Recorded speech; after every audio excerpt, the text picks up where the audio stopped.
Assalamualaikum warahmatullahi wabarakatuh. Ini Bapak jelaskan tentang artikel Medar Langlayangan. Oke, Bapak terangkan dengan singkat aja ya, biar kalian paham.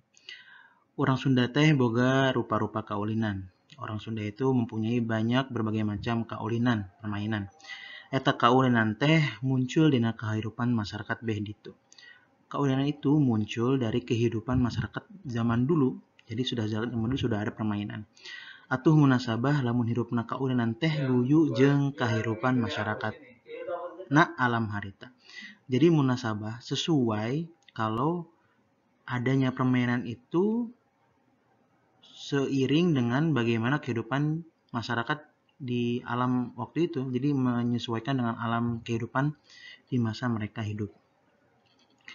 Di antara sakitu reana kaulinan teh aya nu disebut medar langlayangan. Dari berbagai macam banyak permainan ada yang disebut dengan medar langlayangan. Medar itu artinya menerbangkan, langlayangan artinya layang-layang.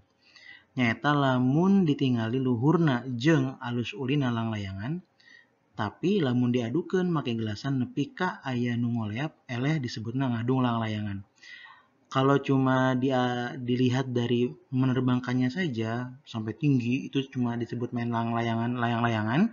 Tapi kalau diaduin pakai gelasan sampai ada yang ngoleap itu sampai putus, sampai kalah, maka disebutnya dengan ngadu langlayangan. Selanjutnya, di paragraf kedua, langlayangan dipikawanoh ku urang Sunda geus lila pisan. Langlayangan dipikawanoh artinya diketahui oleh orang Sunda sudah lama sekali. Boh di dayeuh, boh di pelemburan. Boh di dayeuh di kota atau di tempat yang sudah ramai ataupun di pelemburan atau di kampung-kampung. Pangpangna berudak lalaki teu eleh macihna meldar langlayangan. Kebanyakan yang memainkan layang-layang adalah anak laki-laki.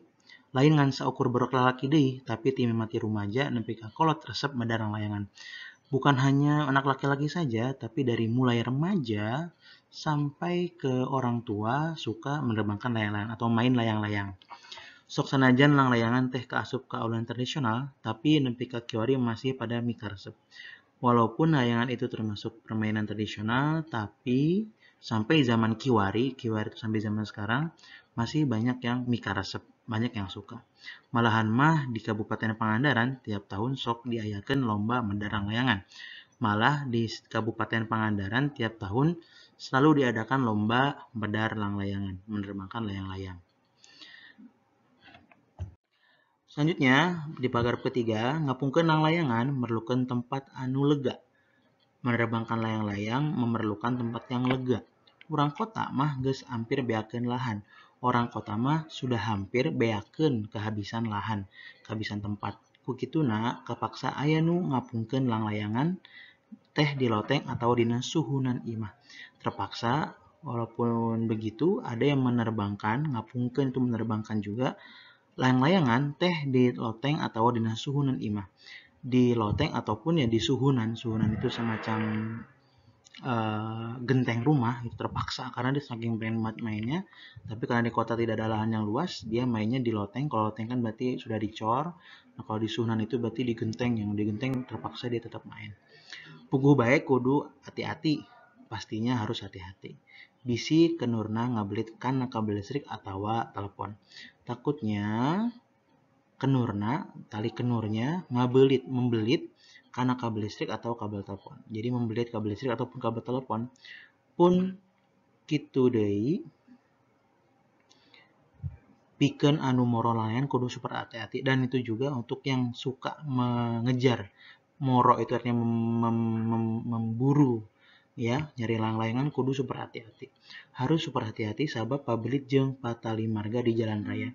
Karena bisa nanti juga masuk ke jalan raya. Patali marga itu lalu lintas jalan raya.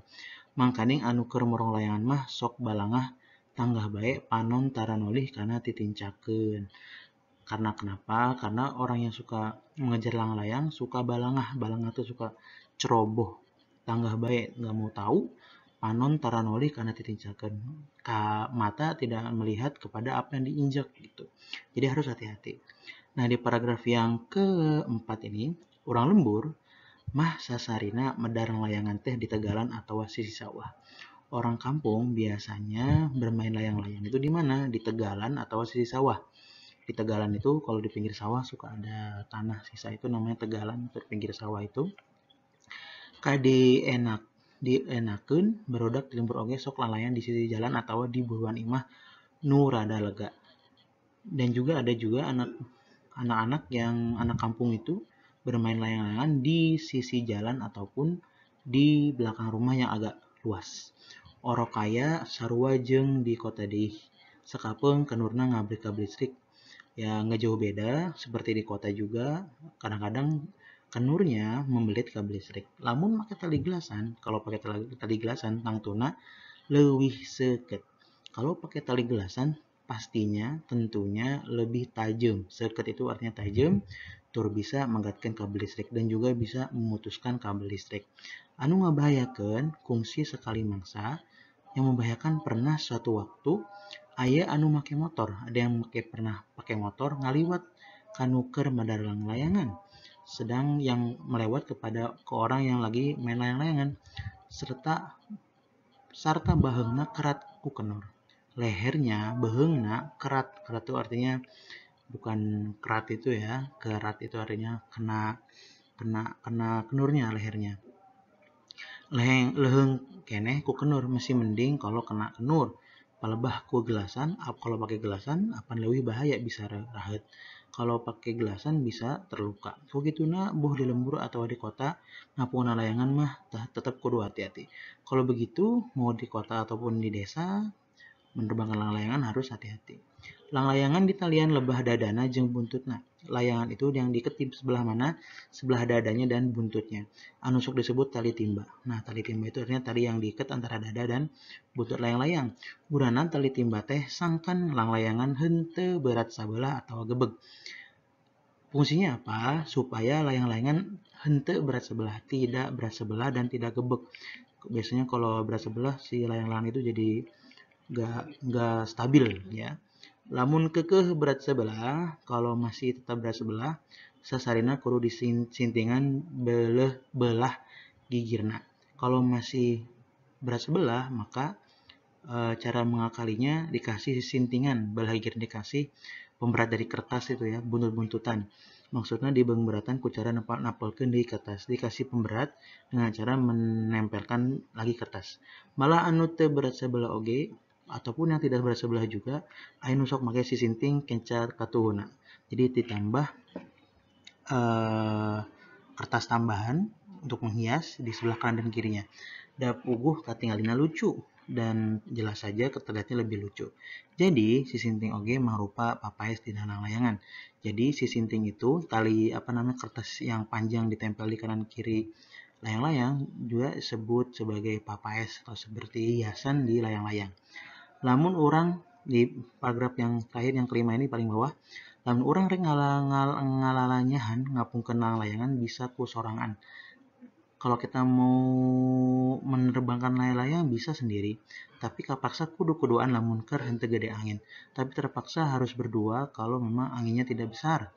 Sanggeus ngapung mah kari diulur jeung dipulut kenurna ya. Kalau sudah terbang mah talinya diulur dan ditarik diulur dan digulung gitu ya kenurna diluyukeun disesuaikan jeung liukna angin disesuaikan dengan besarnya angin supaya layang-layangan beki leluasa igel-igel ngapak mega supaya layang-layang lebih leluasa untuk terbang di langit.